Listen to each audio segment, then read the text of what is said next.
This is the I'm Possible Project show, where we interview real people who have achieved incredible feats in the face of overwhelming odds, showing that impossible is just a state of mind and that anything is possible. I'm your host, Joshua Rivedal. Today, in episode 27, The Secret Depression Club, I talked to Mae L'Heureux. Let's jump right in. Today I'm with my friend Mae L'Heureux, and Mae is this really cool young lady. She's 20-something. She's a college graduate. She just told me she's in graduate school. She's passionate about diminishing the stigma surrounding mental illness. She definitely speaks openly about her lived experience, and she's been in her career in the mental health field for a little while now, a couple years, and she's currently with NAMI, National Alliance on Mental Illness, in Maine. So that's pretty amazing. And I got a chance to meet her some years back. I want to say about 5, when one of the first places, maybe 6 actually, would have been 6. It was one of the first places I spoke at when I was just kind of starting my speaking career. So really kind of cool to come full circle. And Mae is also one of our authors in the First Time Possible book, Re-engaging with Life, Creating a New You. So it's really nice to connect with you once again, Mae. Thanks so much for joining me and us on the show today. Awesome. Thanks so much for having me. I'm happy to be here. Oh, that's good news. So you have so much going on. We chatted a little bit prior, and yes. I know you a little bit, but I don't know you a ton. And so I'd love to know, and I think our listeners would too, a little background on your life, where you've been, where you're going, the Mae L'Heureux Totally. period. So I was born and raised in southern Maine to, what people would probably say like a typical or normal American family, 2 parents, an older brother, and, had a really great childhood. We traveled a lot as a family. I did all of the usual activities, the soccer and the dance lessons and the t-ball and all of that. And then I went away to college. I went to Assumption College in Worcester, Massachusetts. And I graduated in 2014 with a bachelor degree in psychology and human services. And then after that, I went to Omaha, Nebraska, and did a year of service out there with the Lutheran Volunteer Corps, which is like an AmeriCorps type program. And I was placed at NAMI, Nebraska. So that was my first kind of intro to the NAMI organization and the NAMI program. And then after that, I interned with To Write Love on Her Arms in Melbourne, Florida. So I was down there for 4 months, and then I came back up to Maine to try to figure out my next steps. And I spent about 18 months doing adult mental health case management in Portland. And then I transitioned to my role at NAMI Maine this past April, and I've been here ever since. Wow, you are busy. And you travel. Yeah. Get around. Good for you. It's great to hear the wonderful things that that are going on in your world, especially having met you once as a college student and just kind of seeing you blossom. It's really, really cool. So you work a ton in the mental health field. You're doing all these great things, interning, and now you have this really cool position at NAMI Maine. Mm-hmm. Yep. I find that people and I, granted, I know some of your story, especially because you wrote in our first volume of the Impossible Project, but a lot of times the people I know who work in the mental health field have some kind of story that goes along with that. They have a personal experience. So what are sort of the roots or the seeds of you getting into the field of mental health? Is there a story there? And if so, would you please share it with us? Yes, there's definitely a story. So like I said, I was born and raised in southern Maine, and, everything was, a typical normal childhood, but there was moments during my childhood. Like I remember being 6 years old and having, such deep anxiety. Obviously, I didn't know it was anxiety at the time, but I was constantly paranoid, constantly in fear, always thinking something bad was going to happen. So that's kind of when I first remember my mental health journey really starting. And then there was times in middle school when that awkward phase where you're trying to figure out, who you are, who your friends are, you get bullied. That was kind of the first time that I remember thinking about dying. And I actually went to a high school out of my hometown to get away from the bullies. So that was kind of like a step I made for myself to have a fresh start. So anxiety is really something I've dealt with, ever since I was a little girl. But it never really had a name. It was just, that's how Mae is, and that's fine, and we're just going to deal with it.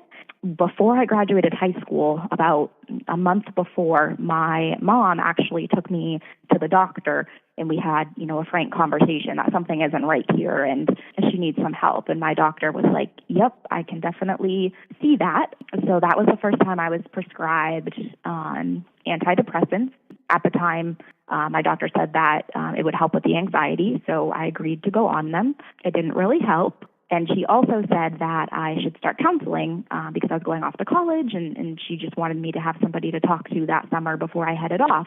So I went to counseling. I hated it. I didn't connect with my therapist, and I just didn't really understand why I was being forced to do this. I was just so excited for the fresh start at college that all of this kind of seemed silly to me. So I went to college. I was so excited, new friends, new environment. I was excited to learn. And first semester went great. I loved my classes. I was studying biology at the time because I had a lifelong dream to become a dentist. So I was going to study biology and then, get into dental school and be a dentist. That obviously didn't happen. And then second semester came along, and about 2 weeks into second semester, I was just whacked in the face with what I now know to be major depression. I had no idea what depression was. I barely knew what anxiety was. So depression was something that I didn't think was a thing that could happen to me, but it did. And I, would sleep 20 hours a day. I would skip class. I wouldn't study for exams. I just was really, really, really down, and I had no energy to do anything. I distinctly remember my college roommate, going to the dining hall and bringing me back food and having to force feed me because I literally did not have the energy to lift my hand up and bring food to my mouth. And then in that semester, I experienced suicidal thoughts. I wanted to die. I intended to do so before the end of the semester. I remember thinking, well, I don't need to study for my finals because I'm not going to be around to see the grades.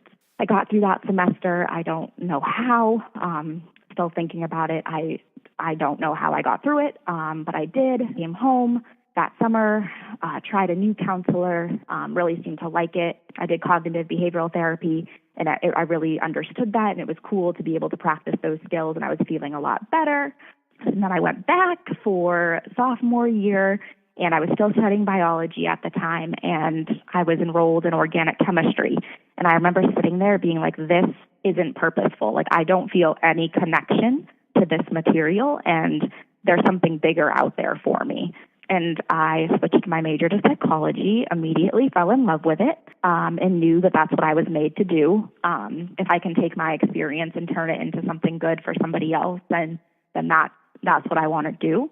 And then that summer, actually, between sophomore and junior year, I attempted suicide, which was shocking to a lot of people in my circle because they thought that if I was going to do it, it would have happened back when I was really depressed freshman year. So I attempted suicide. I started seeing a psychiatrist and a new counselor. We tried so many different meds, and I was getting really discouraged because none of them were working, and I was just ready to accept, like, this is going to be my life. Like, I'm anxious, I'm depressed, sometimes I want to die, and nothing out there is going to help me. But it was my psychiatrist and my college counselor who, among others, I credit with being the people who saved me. Both of them, both males, they never gave up on me. They told me, we're going to find it. We just need to keep going together. We're going to walk through this, and you'll see at the end why this was all worth it. And then now I see why it was worth it. So it's a really cool journey that I've been on. And I would say I would go through it a million more times. I would experience that pain all over again if I knew that I would land back at this moment and this feeling of feeling purpose and passion and putting literally my whole into the work that I get to do. Mae, you are an incredible person, and I'm so glad you're here. I'm so glad you're here. Thank you. Yeah, Thank you. I mean that with all my heart. And curious, I have so many questions, and maybe we'll just go backward. 3 things, maybe. Why was it worth it? Why is it worth it to still be here in this moment? Well, that's a good one. Oh, gosh. I mean, there are still some, like, I'm not going to lie, there are still some days that are really difficult for me, where getting out of bed is a monumental task, and where anxiety is really getting to me, and, the suicidal thoughts, they're still there sometimes, I'm not going to lie, but I just feel in my soul that, like, this was what I was made to do, and I just know that there was a purpose for that pain. And for whatever reason, I found that. I don't know what that reason is, but I didn't go through that for nothing. And if I can, be open about what I went through and it helps somebody else, then that's great. But I'm not ashamed of what I've been through. So I don't hide it. It's part of me, and it's a journey I went on, and that is what it is. And it's a journey I continue to go on. So it's worth it because I get to, do something I love. And it's truly an honor to be able to say that you get to do something you're passionate about, because not everybody gets to say that. That's true. That's quite true. We're definitely in the same boat on that. And you may not ever know who you affect as far as like saving a life, but I can tell you in this moment that you're definitely enriching my life. So well, thanks. One of a billion sort of future spokes in that wheel, as it were. Going back to you being much younger, anxiety, doctor's office. Interesting. In California, where I live, you can get psychiatric medication from your general practitioner. Yep. And it just so happens I have a really great doctor who's very holistic, who won't prescribe unless it's needed. And we found a depression medication for me because of some extraneous traumatic circumstances that happened to me and my family as of recent. So I needed that little extra help. And so we tested levels and it ended up working.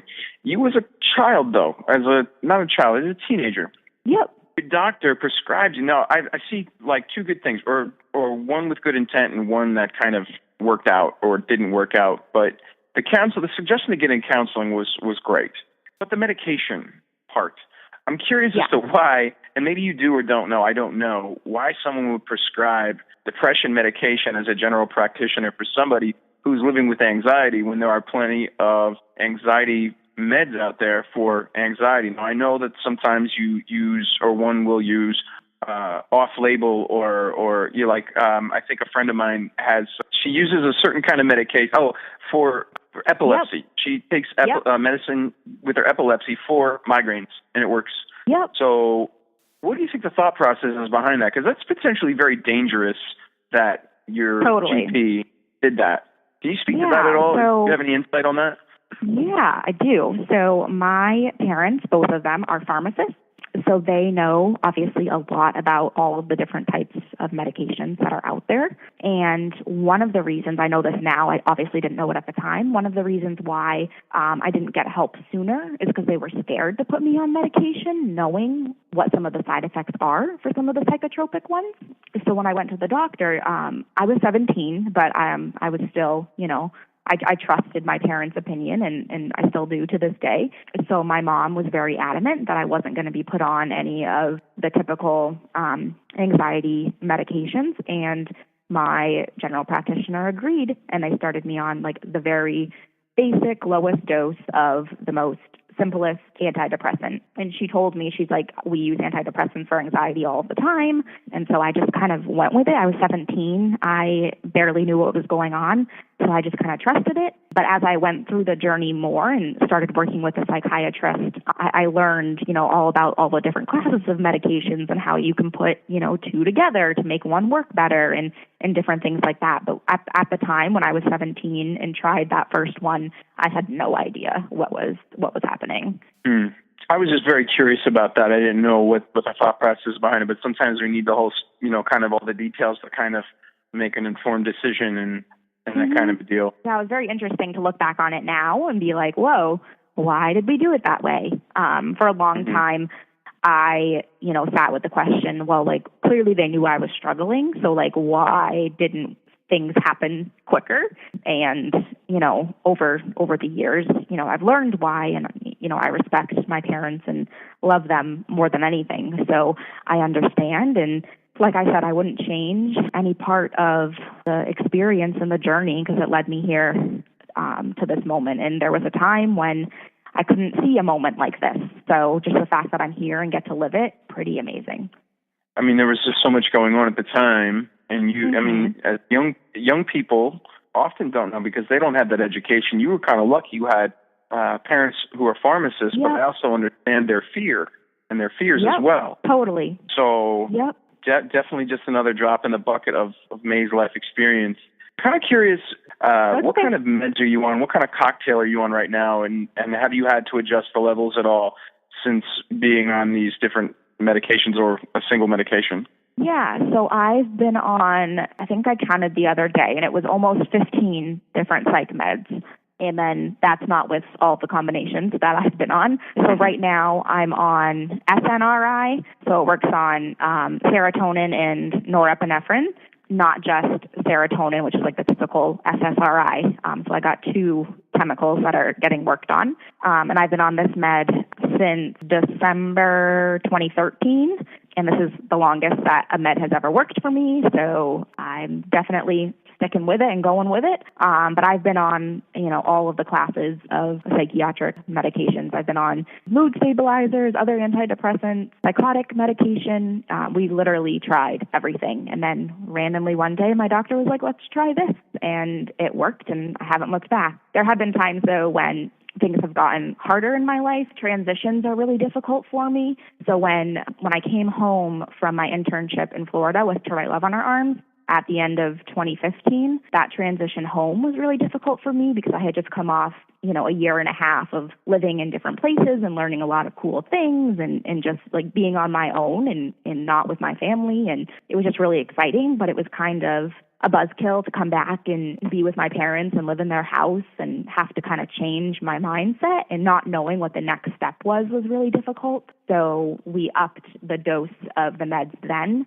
And then this past March, I was going through a rough time. I was feeling anxious all of the time. I couldn't really pinpoint why. I wasn't sleeping and I was having trouble eating. So we upped the dose then too, and that's really helped. So I'm grateful that I found the med that worked for me, but it was a good 4-year journey trying to find the right one for me. So it's very easy to get discouraged in that process. And I almost told my doctor, I'm done, I'm not trying more.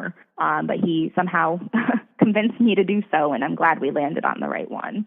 And I'm so glad that you were willing to speak about that, because I think it is, I know it's easy to get discouraged through that process.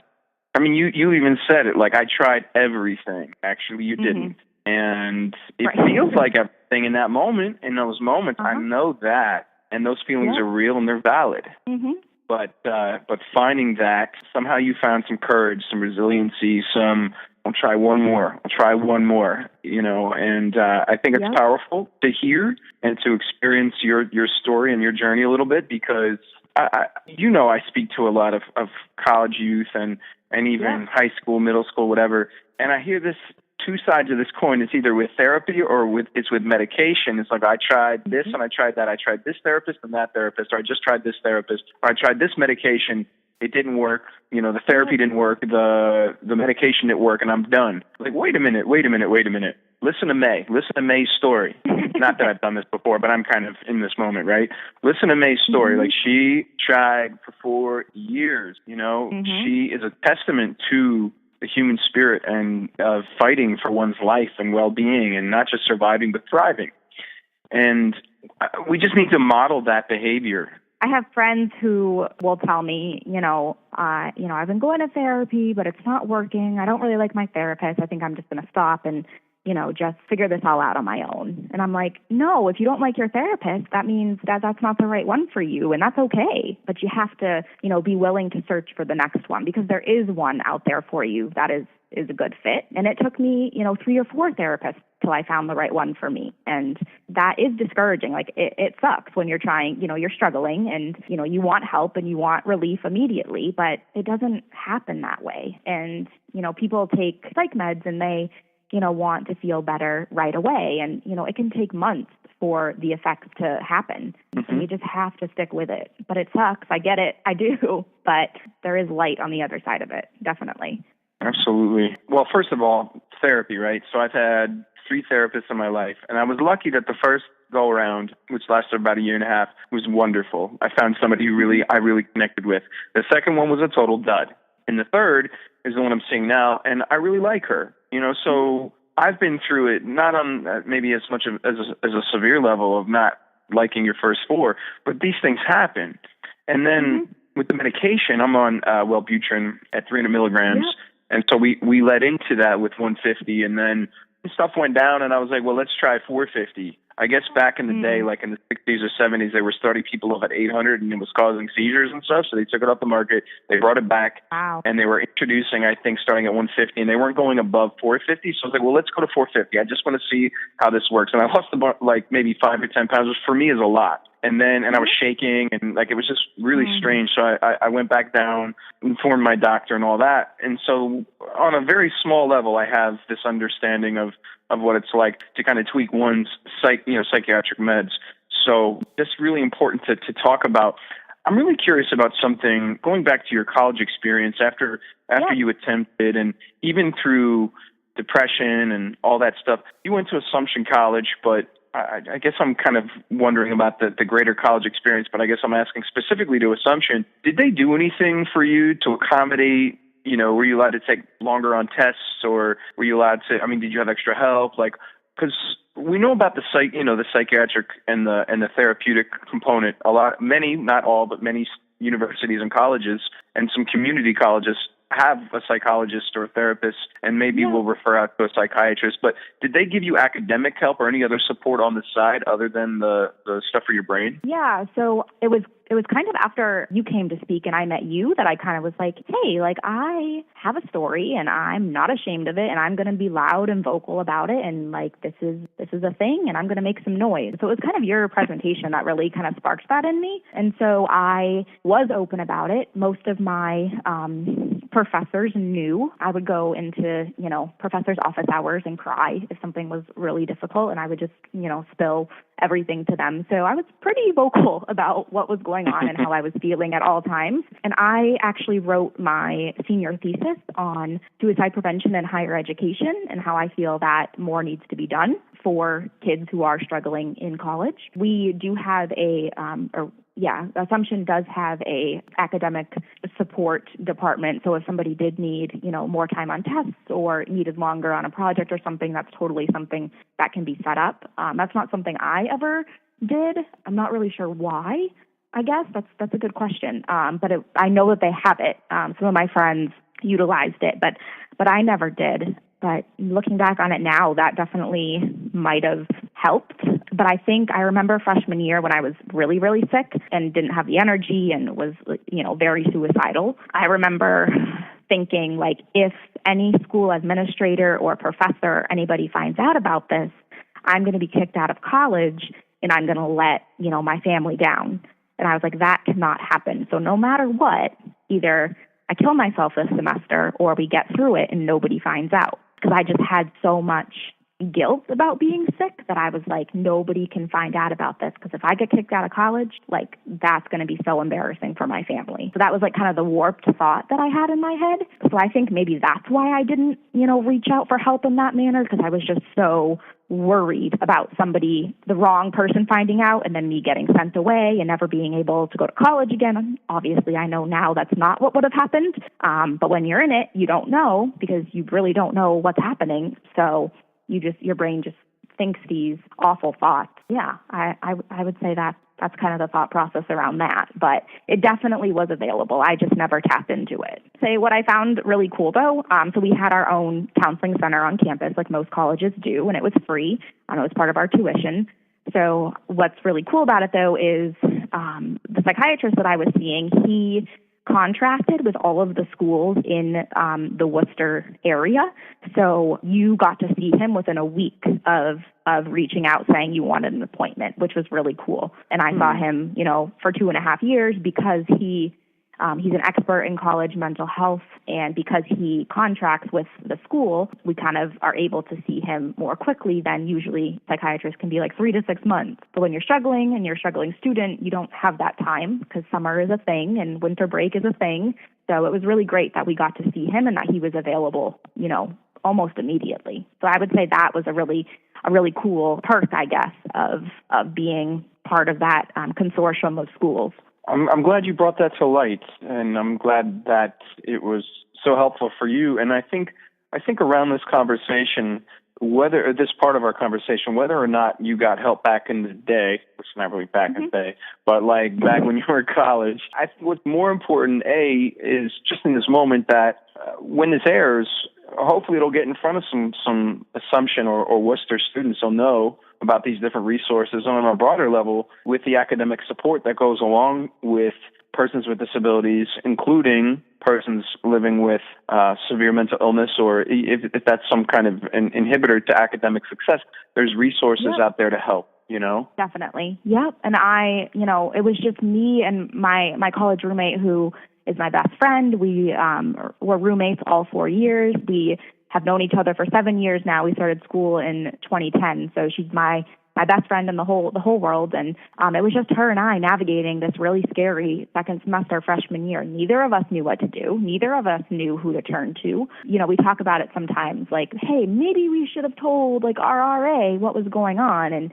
maybe we should have done this and done that, but we just didn't know the right steps to take. And I feel like in the work I did in Nebraska and the work I'm doing now, and when I was an adult mental health case manager, people just don't know what help is out there available to them.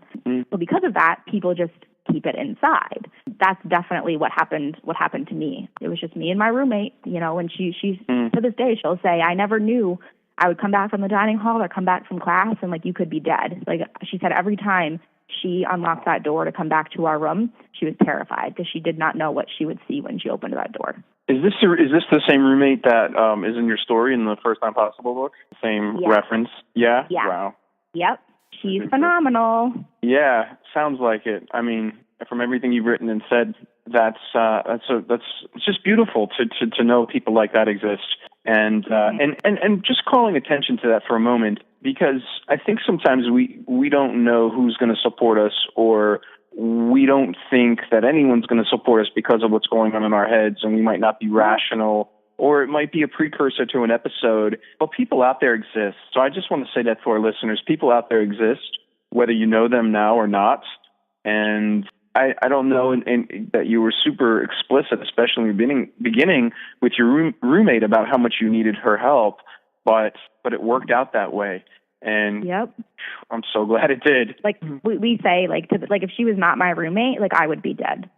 I have no doubt in my mind. I would not have gotten through that semester if she wasn't my roommate. I see her walking you down the aisle when you have. That would be amazing. Get married. That would be wow.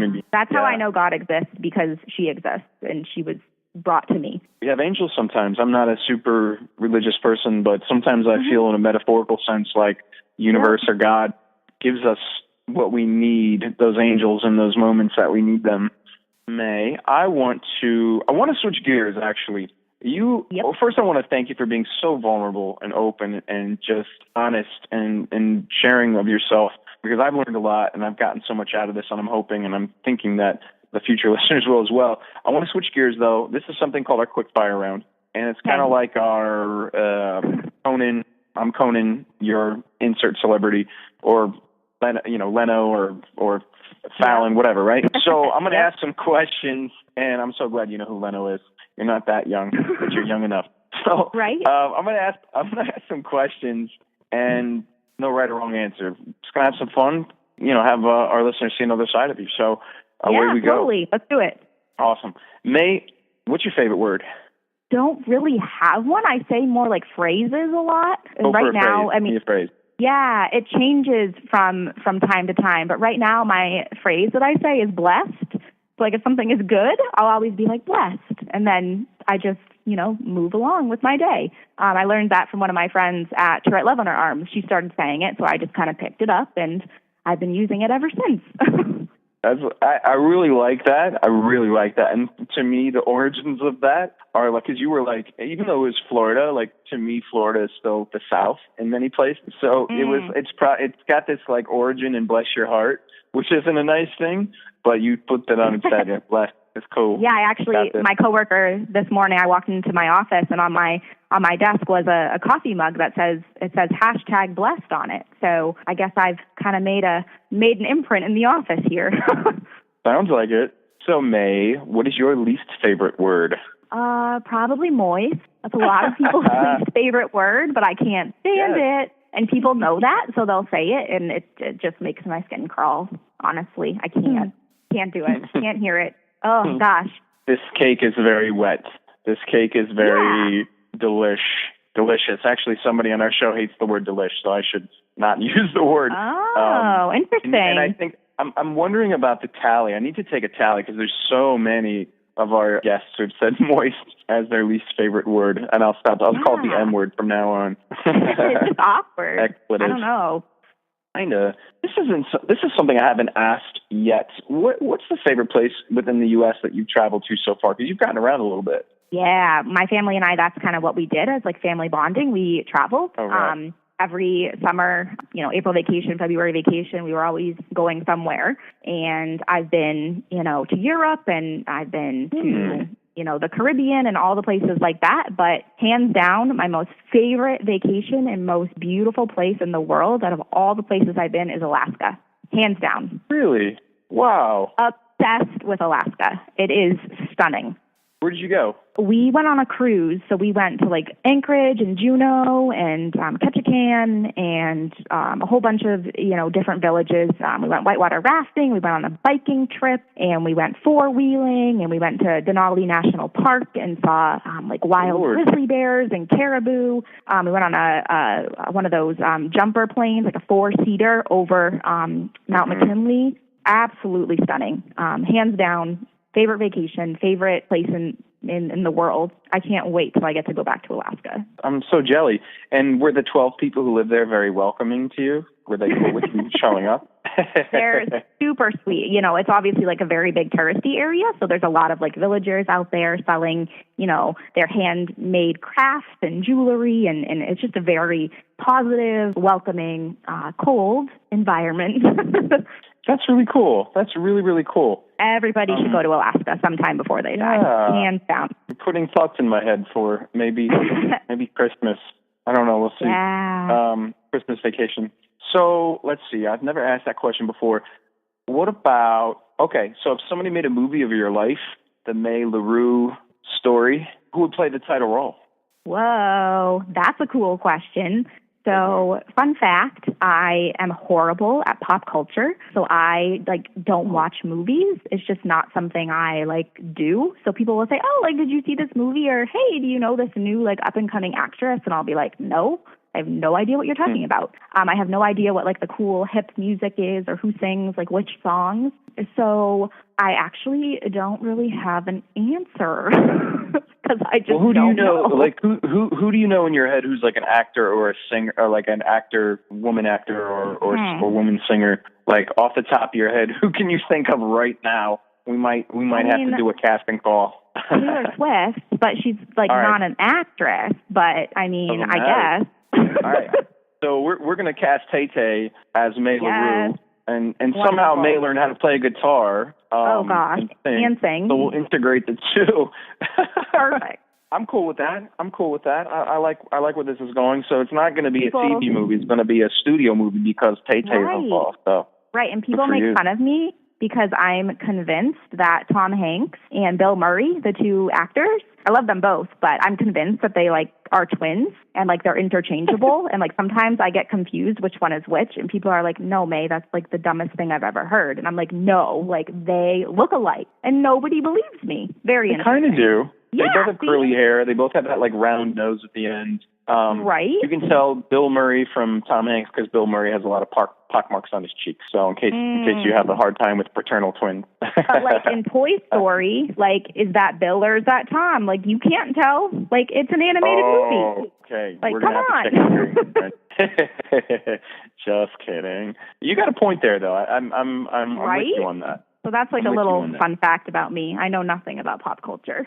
This is going to the show notes. This is happening. So, May, if heaven exists, what would you like to hear God say to you as you enter or as you get kicked out? One or the other. Aw, well, I hope I don't get kicked out. But what would he say? I think what would be the most powerful is just a really warm, welcoming hug. And then I would want him to explain everything that I didn't understand while on Earth, like why this happened, or why this guy broke up with me, or why my life didn't go down this path. I want to know all of those little secret reasons behind some of the bigger life things. Mm-hmm. That would be interesting, and I would imagine even maybe by the time this rolls around, if it rolls around, some of that stuff might even seem trivial at the moment, and you might even have a laugh about it. Right, exactly. That's what I'm hoping. Just have some tea with God and just laugh about all of the silly things that didn't seem silly at the time. Yeah, totally down for it. There was no good TV on. I don't know anybody. And what's the deal with Bill Murray and Tom Hanks? Right. All your questions will be answered. Yes. So that's the end of the quickfire round. May, what do you think the next 6 months to a year looks like for you professionally, personally, whatever you feel comfortable sharing? Yeah, well, I just started grad school back in May, so I'm in a Master's of Public Health program at the University of New England, which I'm super excited about. So I'm just going to continue on with that and hopefully finish up by summer 2019. So that's about 2 years out. But in the next 6 months, I guess just keep living, keep trying to be my best self, and keep learning and just being grateful to still be here. That sounds wonderful, and I am so, I think, inspired and proud of you just with the direction you've chosen. Yeah, the direction that your life has taken, and that you've been a willing and active participant in that, of course. And just like I said before, just seeing you as a younger person, 5 years ago, and then the connections that we've made since then, and to see where you're going, it's just really lovely to see. Now, yep, because an 18-year-old May talks to 25-year-old May. I'm 25.